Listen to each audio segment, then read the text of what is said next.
This is WMNF Tampa. True Talk today is a pre-recorded show.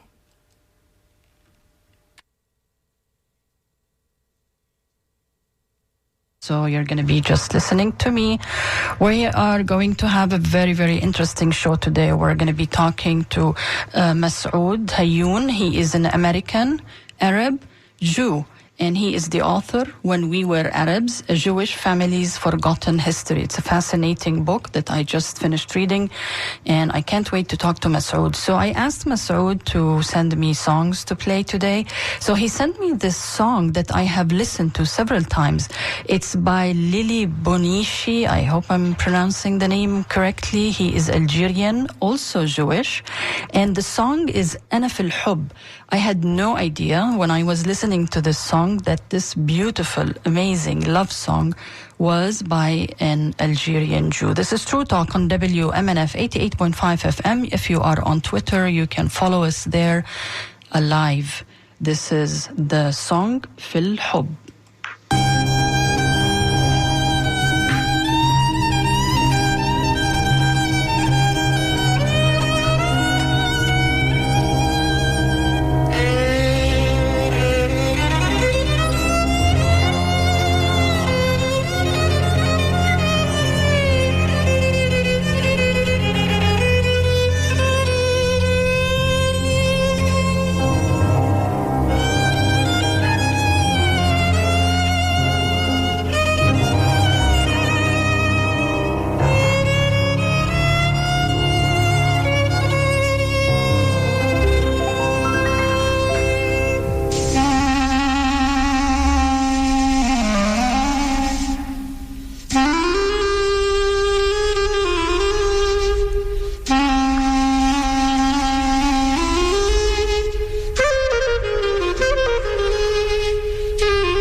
The gentleman is saying, this is my story in love. Maybe Masoud can explain to us. Good morning, Masoud. Are you there?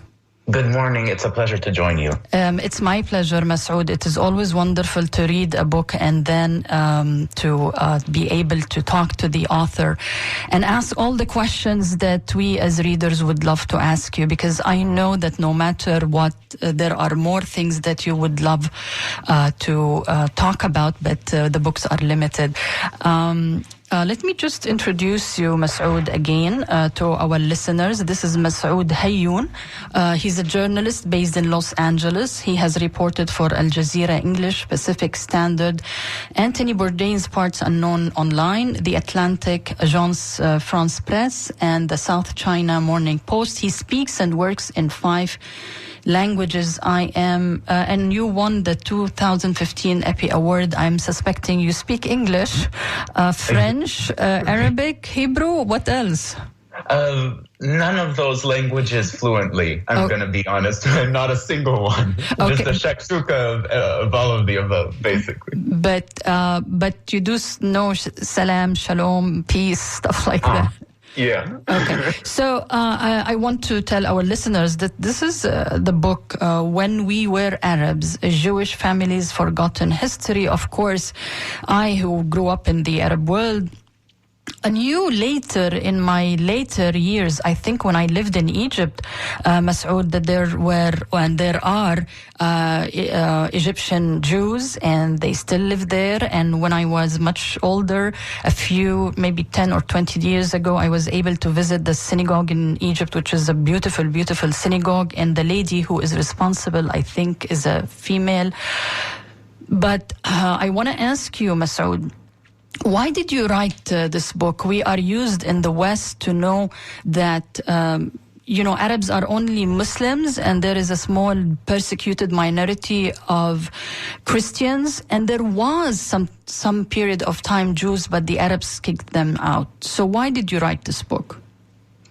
For so many reasons. It became impressed upon me and my grandmother, who is like a co-author on this book. First, I should say that my grandmother raised me sort of as a mother to me. Mm-hmm. And it was really the 2014 offensive on Gaza, on the Palestinian people, that impressed upon us the need to say these things that we had felt for some time publicly. So there are some people who kind of responded to this book before reading it, thinking that it was just an exploration of a novel kind of group of people who you don't often hear about, and how interesting and curious it is that there are people who sit at the nexus of both Arabness and Judaism. That's not what it is. Honestly, for me to claim Arabness in the way that other people would have liked to have seen me do it, in the way where I say we had a belly dancer at my bar mitzvah, we listened to Arabic music, we on occasion prayed Jewish prayers to the tune of songs from the classic era of Egyptian cinema. That kind of stuff is not really significant to me so much as the political prescience of identifying or being in solidarity with people who the world expects me to be hateful toward. That, to me, is a powerful enterprise. So I am interested, obviously, in our cultural legacy and the fact that for Shabbat on Saturday mornings we ate fundemes, and that we loved Arabic music, and that at any of our bar mitzvahs, weddings, etc., it was always Arabic music and dance, and the Arabic language was one that I grew up listening to, the kind of colloquial North African Arabics that were in my home. But this isn't about language or food or music or the novelty of me existing so much as it is to say the groups of people that you think exist, that need to exist for the people in power to continue to kill and oppress people, they don't exist in the way that you think that they exist. We need to reconfigure the entire world. If you think that an Arab and a Jew are two mutually exclusive, hard-set, black and white, blood-based categories, you're wrong. And your failure to understand the nuance that is humanity is actively killing people in Palestine and elsewhere in the Arab world, insofar as the movement for Palestinian liberation is a microcosm, not a microcosm, is a centerpiece of the movement for Arab, and I would say by extension of that, human liberation more broadly. I'm going to be talking about all the politics of the book towards maybe the second half of the show, Masoud, and our listeners. You can always send us to dj@wmnf.org if you have any questions. I'm not sure if we're going to be opening the phone lines. Maybe we will, but this is a very interesting conversation that we're going to have with Masoud. So please, if you have any questions, send them to dj@wmnf.org.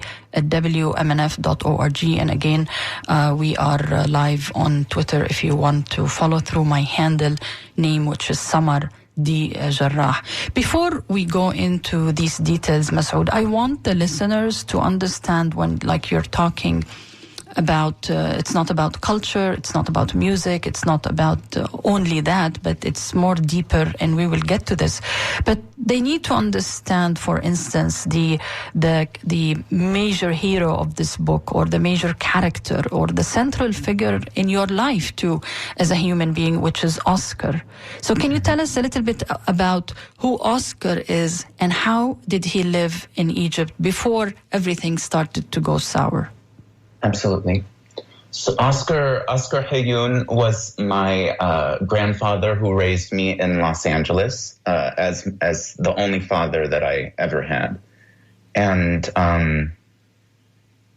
he, first it's important to say that he died when I was 16 years old, and that death sort of began the life that I live now, forever in search of him everywhere. Mm-hmm. So that was why I ended up going back to the Arab world to find the essence of him. Mm-hmm. And that was why I decided to explore more of what his life had been. And he was born in Egypt, in Alexandria, at a time of cosmopolitanism, yes, but there were also a number.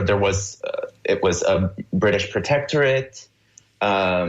Egyptians were second-class citizens within their own country. It was also a time of, I don't really want to use the word tolerance, but religious acceptance of people of every faith in the Arab world kind of coming together and configuring an Arabist future. So he was raised in a very Europeanized, colonized Alexandria, where Jewish Egyptians existed without question. There were a great many Jewish Egyptians who were very prominent in government, in music, in film, who were very patriotic for the cause of Egyptian and, by extension of that, Arab liberation at the time, particularly among the more socialist elements of that society that he lived in. My grandfather left me 3 handwritten autobiographies in Costco notebooks, or it was Price Club back then. And they endeavored to tell his life, and I never read them just out of laziness. And for the purpose of this book, I started reading them, and I always assumed that they would be kind of divided up very evenly between his life in Egypt in the first one, his life in France and occupied Palestine in the second one, and then his life in the United States in the third one. The thing is, there was no life described after Egypt, after he left in his early 30s, which is how old I am now. Wow. His life ended when he left Egypt. And he left Egypt because of the changes of 1948, because various imperialist powers made it impossible for our community to continue to live in the Arab world. So that's to say that my grandfather continued to live in Egypt and in Alexandria of the mind until he died in his 80s in Los Angeles, and I was raised in that home.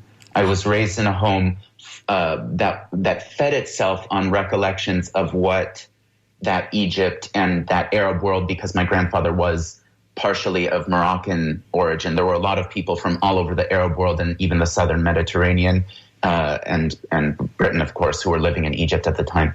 Our home was a kind of an Egypt of the mind.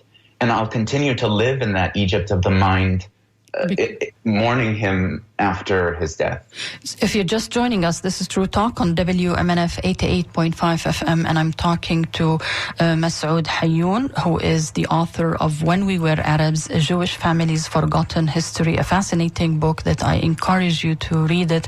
Actually, Masoud, I had the double advantage of downloading the book on my iPad, and I was listening to you reading it, so it's different when the author is reading his own book. So your grandfather, you mentioned, lived as a second-class citizen. Was he treated as such by the fellow Egyptians, Muslims or Christians, or you are talking about the British mandate over Egypt at that time? And what do you mean by a second-class citizen? I mean that he was a second-class citizen in the sense that all indigenous peoples under colonialism in the Arab world were treated as second-class citizens with regards to the European intruders. Okay, so we just want to make clear that it wasn't like the Egyptian Muslims, for instance, will shun them and not invite them to their homes or any of that. It was the whole mandate system. Absolutely not, vis-a-vis other Egyptian people who considered Oscar to be Egyptian, even though he was part Moroccan. There was a system that legally and socially otherized indigenous people within their own ancestral homeland. And it's such an important point that you raise that it's sad to me that I need to specify that it wasn't Egyptian people who were persecuting my family at that time, because the running narrative is that our entire history within the Arab world since time immemorial was just a history of a continuous persecution and violence. That's not to say that our communities, that religious minorities and ethnic minorities or what have you within the context of the Arab world didn't face awful oppression and violence. It's to say that that is a particular historical narrative that's pushed by people who want to continue to assail the Arab world, and that a more nuanced picture of the history of the Arab world shows that that's short-sighted, because really every single group within the Arab world, to include many Muslims, to include any kind of political dissidents, had problems with accountable government, as was the case in the West in different ways. And yet somehow at the onset of colonialism in our world, the West seemed to posit itself as a kind of beacon of progressivism and support to minorities, ethnic minorities, religious minorities, and to women. One of the inspiring kind of icons for this book was Nawal Saadawi from Egypt, the Egyptian feminist, who in her preface to The Hidden Face of Eve, which is an important Arab feminist treatise, says, even though this book is being translated into English, I want you, and she's writing to, in particular, Western feminists, not believe that this is an excuse for you to intervene in our world or to further a Western colonial footprint in our world. For me, writing about our people in the English language, because I can't write about our people in the Arab language, and that is to say the Arab peoples, it was a dangerous thing to do, because there are so many people who want to weaponize any experience my family had with discrimination or violence against my people, against the Arab peoples. I have to put my foot down, and I appreciate the opportunity on this show to say ours was not a history of constant sorrow and discrimination and violence. We were there at the beginning of people beginning to identify as Arab. I continue in my identification with an Arab cultural and ethnic and historical legacy to be a part of the building of and the defense of and the liberation of the Arab peoples. that's important to know. So I want to know, Masoud, and again to our listeners, this is True Talk on WMNF 88.5 FM. We're talking to Masoud Hayoun. He's the author of the wonderful book, When We Were Arabs, A Jewish Family's Forgotten History. So are there like concrete steps that the British took in Egypt where they divorce the Jewish Arab from the rest of the Arabs or from the homeland where your grandfather had to leave? There was... Yeah, go ahead. Can you give me examples of what concrete steps they took? Really, there was, at the time in the Arab world of the beginning of the latest European intrusion that affected my grandparents' generation, it was a French school system that was popular across the Arab world called the Alliance Israélite schools that began to teach students in their schools that they were not part of their home societies, that they were not part of their indigenous communities, but that they were part of a Jewish nation that existed transnationally. And this idea of a Jewish nation that existed transnationally was not one that was intuitive to the generations that came before my grandparents. That French school system existed in Egypt at a time when France and Britain were both jockeying for power before the British formalized their protectorate over Egypt. Then after the British took power in Egypt, the French school system was still heavily entrenched and began to re-Arabize de-Arabized populations. If that makes sense, it's a bit confusing. So Arabize, Masoud, Arabize, for instance, Egyptian Muslims, but not Jewish Egyptians? No, it's such a kind of convoluted imperialist machination that I should begin again. Okay. This was a Jewish school system set up by the French colonial power before the British formalized their mandate over Egypt, and it existed across the Arab world. The original purpose of this school system was to de-Arabize the elites in Jewish Arab communities and let that de-Arabization trickle down. Okay. So at a time when France had anticipated that they would be colonizing Egypt, not the British, they de-Arabized the Jewish Egyptian communities.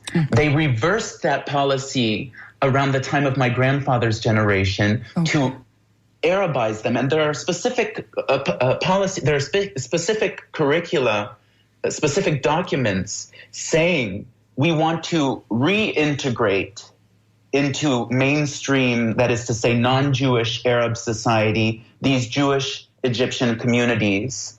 And the very clear, kind of very thinly veiled purpose behind re-Arabizing them only within the Egyptian British-dominated context was to promote that the Jewish Egyptians join movements together with Muslim and Christian Egyptians to throw off an Egyptian protectorate so that France could swoop in and further its footprint in the Arab world. And this had a lasting effect on how both Oscar and Daida were. Daida being my grandmother. Daida was part of a community that was effectively de-Arabized. My grandmother spoke a colloquial Tunisian Arabic, but didn't know how to write it, didn't know how to read in Arabic, identified less with she watched a lot of Arabic movies, but always identified more with France being the center of civilization. And then Oscar, where it was a policy of the colonial school systems to re-Arabize, was fluent in Arabic, on his spare time would translate books from Arabic to English for me to read them from the library. These were things that seemed like natural parts of their personality when I was growing up, but that were actually decided for us by people across the Mediterranean in Paris and London. Yes. So the Egypt ended up under the British. Yes. So what happened to your grandfather towards the last years of hers living in Egypt? My grandfather ended up volunteering for the British war effort. At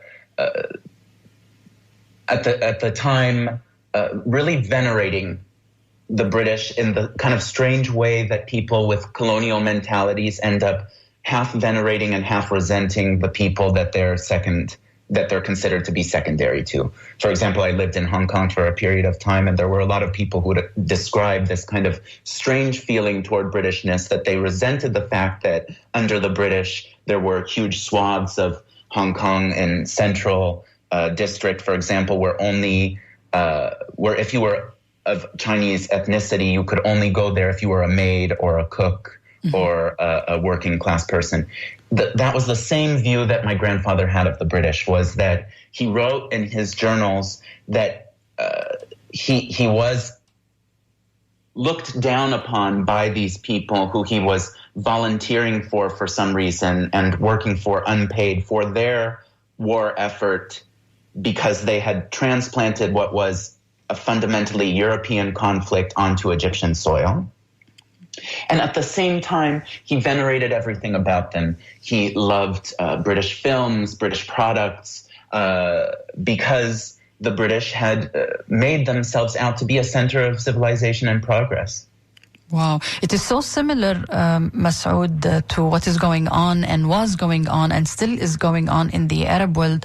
I know that you eventually visited the Arab world, but like in Egypt and, for instance, in many Gulf countries, in Jordan, you were an upper class if you sent your kids to English schools. And now we have a generation that my nieces and nephews cannot read my Arabic books. They can converse with me in Arabic, but their compass is in the West. Maybe America more than Britain, but for them, yeah, it's both, the two English languages.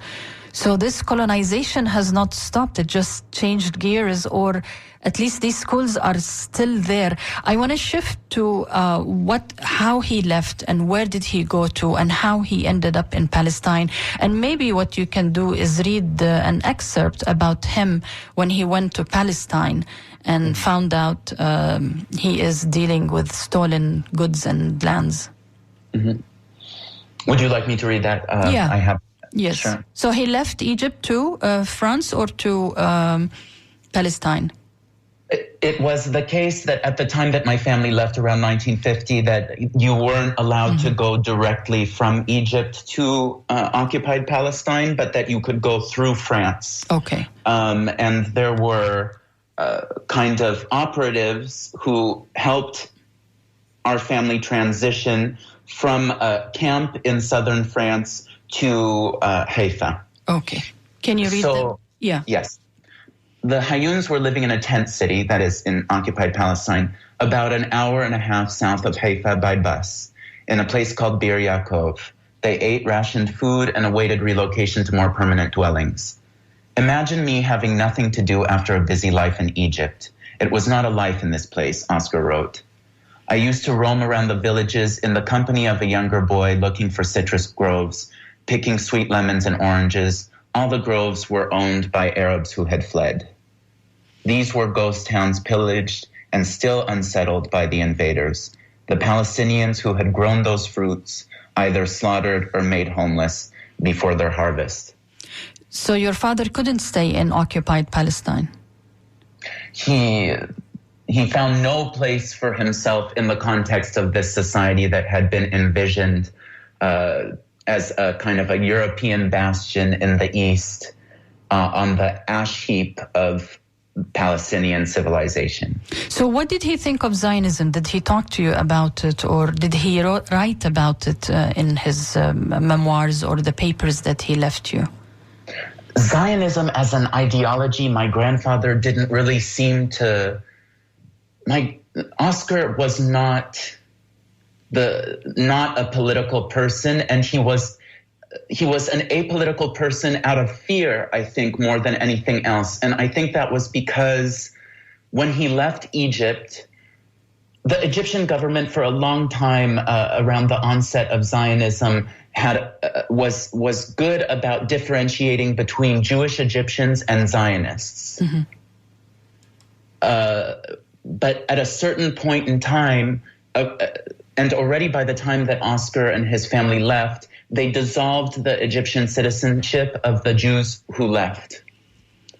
So that seemed to be a kind of trauma for Oscar. He didn't believe that citizenship or nationality or belonging in a place is something that can't be very easily dissolved for someone. So, for example, when the United States invaded Iraq, I was in high school and I went to a lot of protests at the time, and it was probably the first time that I ever went to a protest where anti-war protests against the Iraq invasion. When I came home from those protests, Oscar was livid that I would involve myself in the politics of this country. And the implication was that my citizenship, even as somebody who was born in the United States, would be dissolved because he had his citizenship dissolved in a place where he never thought that would be possible.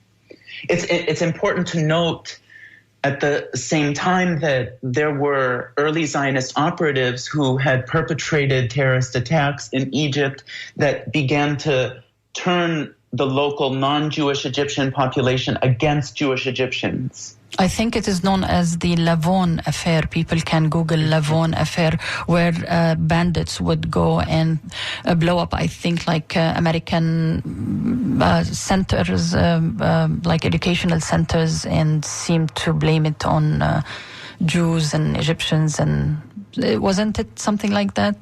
Yes. Across the Arab world, not just in Egypt, in Baghdad, there were similar fire bombings.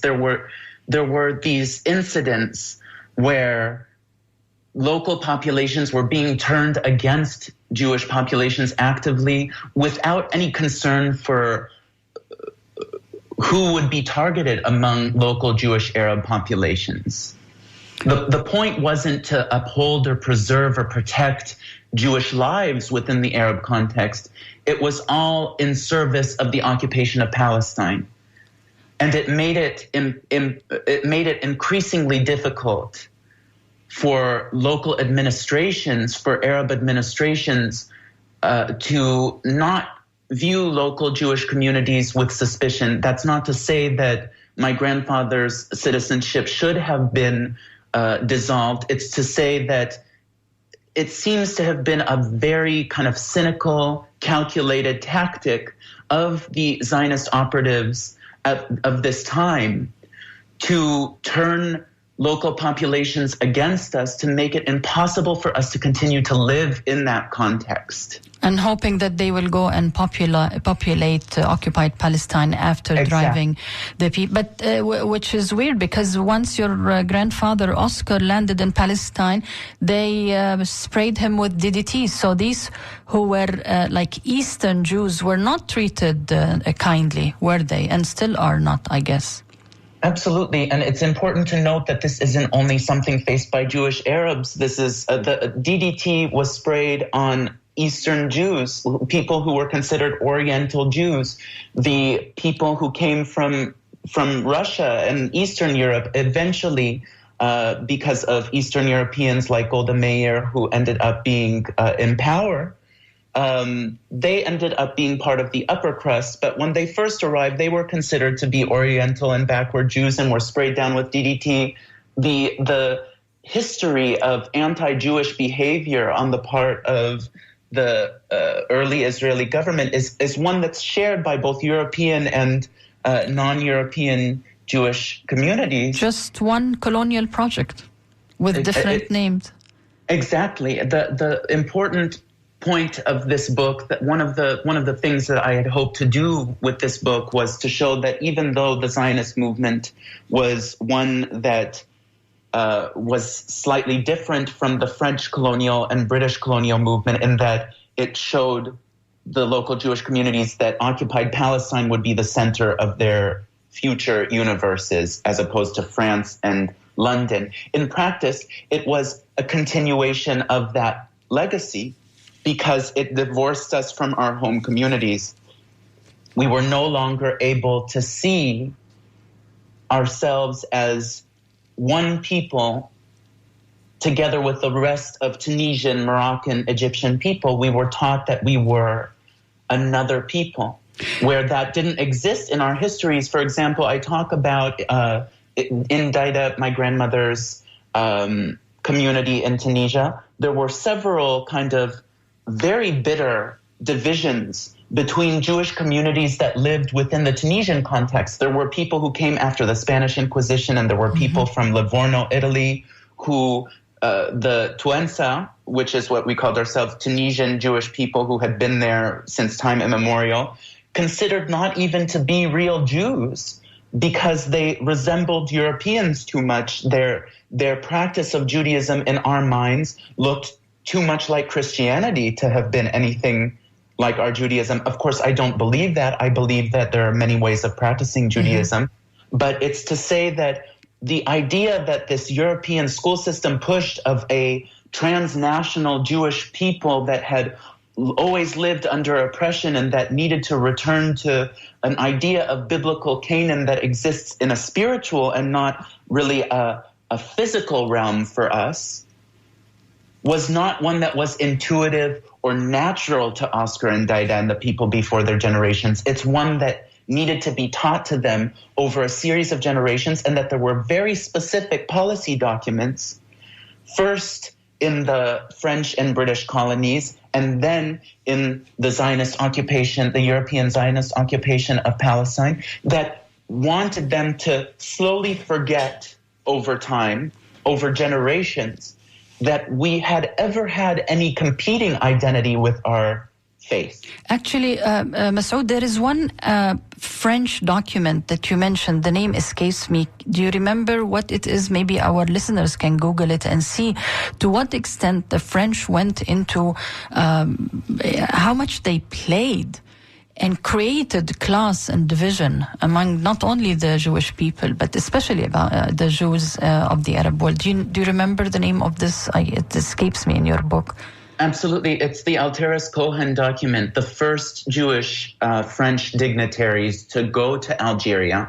Alteres-Cohen report. Okay. And these were French dignitaries at the onset of the French occupation of Algeria, who went to Algeria to survey the local Jewish communities and see how Jewish Algerian communities, which were themselves very diverse, could be weaponized against the greater mass of Algerian people for the purpose of further colonizing them. This report said very specifically, they will forget that they were indigenous peoples over several generations, and they will then act as a kind of a go-between between the Western power and the colonized indigenous Muslim populations.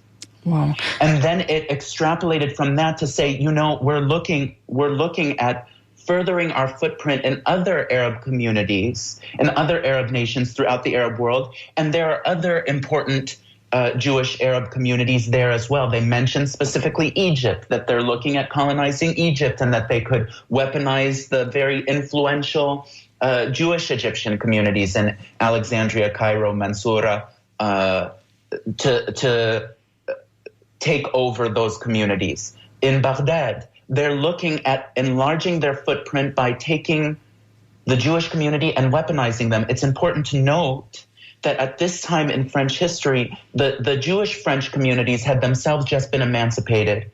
They had a still shaky, unstable status within France of not being secondary French citizens themselves. So these dignitaries were envisioning a stronger role for France through colonialism, saying that Jewish French people can serve their nation and by weaponizing Jewish Arab communities against their indigenous compatriots. Oh, God. It's a very cynical document. Yeah. It's a document that actually says a lot to me about how my family ended up, because the thing is, my grandfather tried to teach me Arabic. I've tried to be around other Arab American people. But let's face it, a lot of the Arabness that existed in my grandparents' generation doesn't exist for me. It couldn't exist for me. Wow. I identify strongly with Arab liberation. I see myself as part of that whole, but I'll never speak Arabic as a native language. I'll never really understand certain things about the Arab world because people in Paris in the 1800s envisioned that every single generation in my family would become progressively less Arab. And by all accounts, it worked. Wow. Only I refuse. Yeah. And that's what this book is. It's a rejection of that erasure. I hope the new generation in the Arab world would listen to you and read it and understand that living in the Arab world and not being able to read a book in Arabic is a disaster. Astounding. Yeah. It's colonized, and I think you mentioned that colonizing the brain. But I want just to remind our listener, Masoud, that this is True Talk on WMNF 88.5 FM, and I am talking to Masoud Hayoun, who's a journalist based in Los Angeles, and he is the author of the wonderful book When We Were Arabs, A Jewish Family's Forgotten History. I encourage you to listen to it because Masoud reads it himself, and his pronunciation of singers and food and things that are Jewish is perfect. And I want to shift gears a little bit. I want to talk about your grandmother. She is also part of your character and your upbringing, and she's co-author. But let me just play this song by Louisa Tunsiya, Ya Urda or Ya Warda. Ya Warda, Masoud. Let's listen for a couple of minutes, and then we'll come back and you tell us about the culture, if it's still there, or it disappeared from Egypt, Tunisia, and Algeria. This is True Talk on WMNF 88.5 FM. You are listening now to Louisa Tunsiya.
Welcome back to True Talk. This is your host, Samar Jarrah, and you were just listening to Louisa Tunsiya. Who is she, Masoud? Louisa Tunsiya was part of this generation of Jewish Arab singers that kind of Jewish people at the time, I guess, were free from some of the social mores of their Muslim compatriots and were better able to become cabaret singers. There's a kind of a phenomenon around the time of Louisa Tunsiya, just before my grandmother's generation and lasting until a little after it, of Jewish Tunisian women singing songs. Sometimes they're very racy songs that they're allowed to sing because they're not beholden, I think, to some of the same social mores, although this is not the truth. There was still a very much a double standard for the Banat al-Nas of the good girls of our community and the girls who were allowed to sing in cabarets, or the women who were allowed, to sing in cabarets. Louisa Tunsiya is considered to be one of the greatest singers of this generation of Tunisian music. Singers like her include Habiba Masika, another Jewish Tunisian singer. This kind of culture is often forgotten in the West, but very much exists in Tunisia. If you tell many Tunisian people, at least in Tunis, the people that I've encountered, about Habiba Masika, Louisa Tunsiya, they'll know that these are Jewish Tunisian singers who are Tunisian, full stop, and part of the Tunisian canon of what makes our music great. Can you tell us a little bit about your grandmother? Absolutely. My grandmother, Daida, raised me in the United States, in Los Angeles, and she was originally from Tunis, from a family from a smaller coastal town called Bedier in Tunisia. Her family on one side had been a kind of a modest family that worked in olive oil production. And on another side, she came from a long line of royal government dignitaries, beylikal, to use the Ottoman Empire term, government dignitaries, some of which were more infamous than others. And regardless of the specifics, which you can read in the book, her family was one that was very much tied to Tunisia's history, that was very patriotic for Tunisia. Until today, many of my grandmother's relatives, those who are still alive, live in France. I mean, some of them still live in Tunisia or ended up going back to Tunisia, but some of them moved to France, married French Catholic women, and never took French citizenship. And that's kind of a common occurrence among Jewish Tunisian people of that generation in France. And it really is a function of our pride in Tunisianness.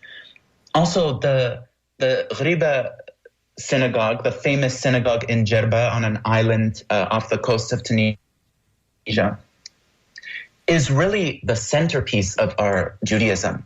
For Daida's family to go on a pilgrimage to this synagogue was extremely important for very important kind of spiritual reasons. The centerpieces, the focal points of our Judaism were within the context of our nations. The important rabbis, the important spiritual leaders that we had were at home. That's why you still see a large Jewish community in Tunisia today.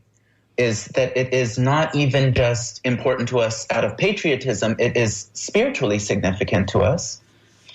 And then I think I'm especially proud, even though there were moments in Tunisian history where the Jewish Tunisian communities faced violence and discrimination, that Tunisia has found a way to be home to one of the largest Arab world Jewish communities, and also continue to support the cause of Palestinian liberation as we see other nations, to include my other ancestral nation of Morocco, normalizing with Israel.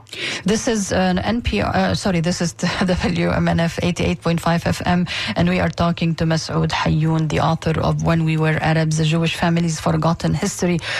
We have like 6 or 7 minutes, but I think your grandmother met your grandfather in France, and then they moved to Los Angeles. Was she less attached to the Arab world or the Arabness or the culture than your grandfather, or they both eventually put all their love for that part of the world in you equally?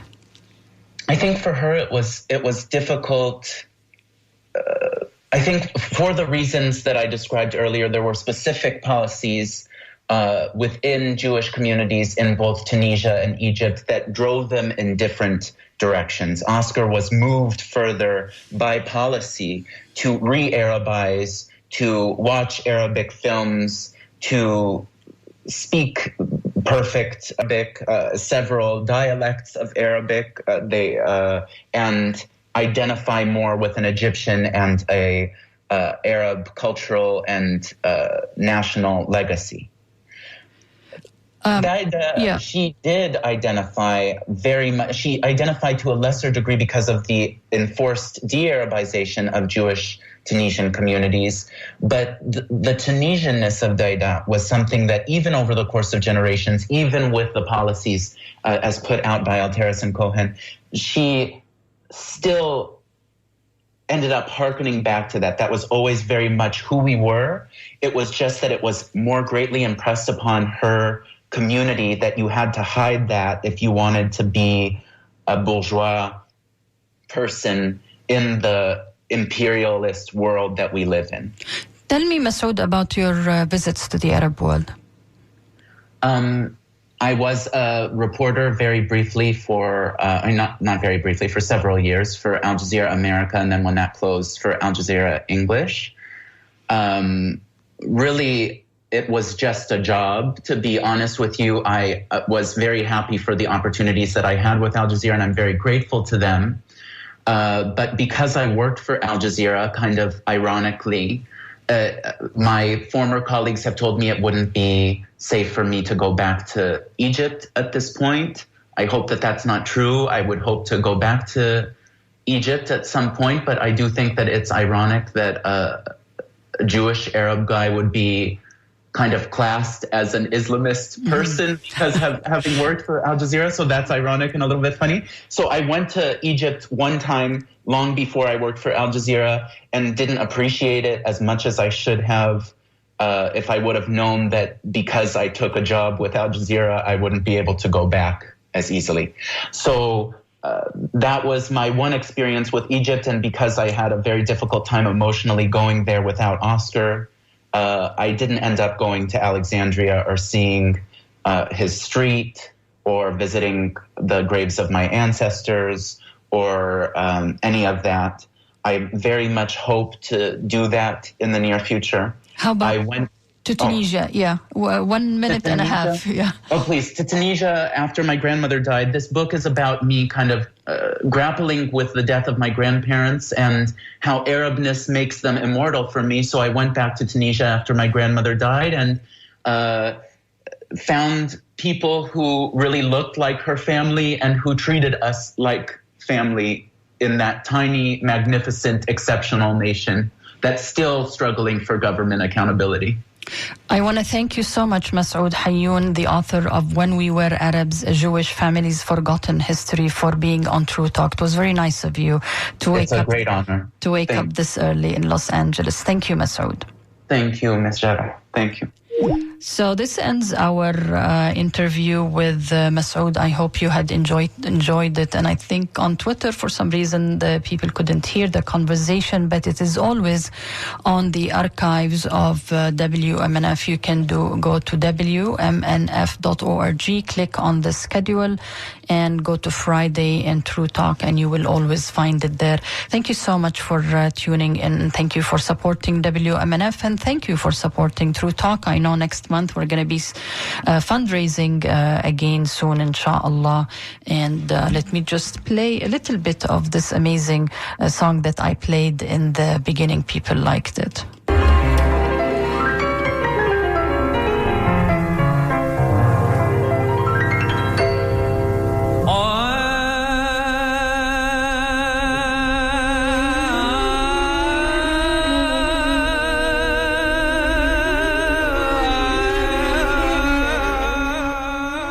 This is WMNF Tampa. Stay tuned for NPR News, and then DJ Jimmy's in with music, so don't go anywhere.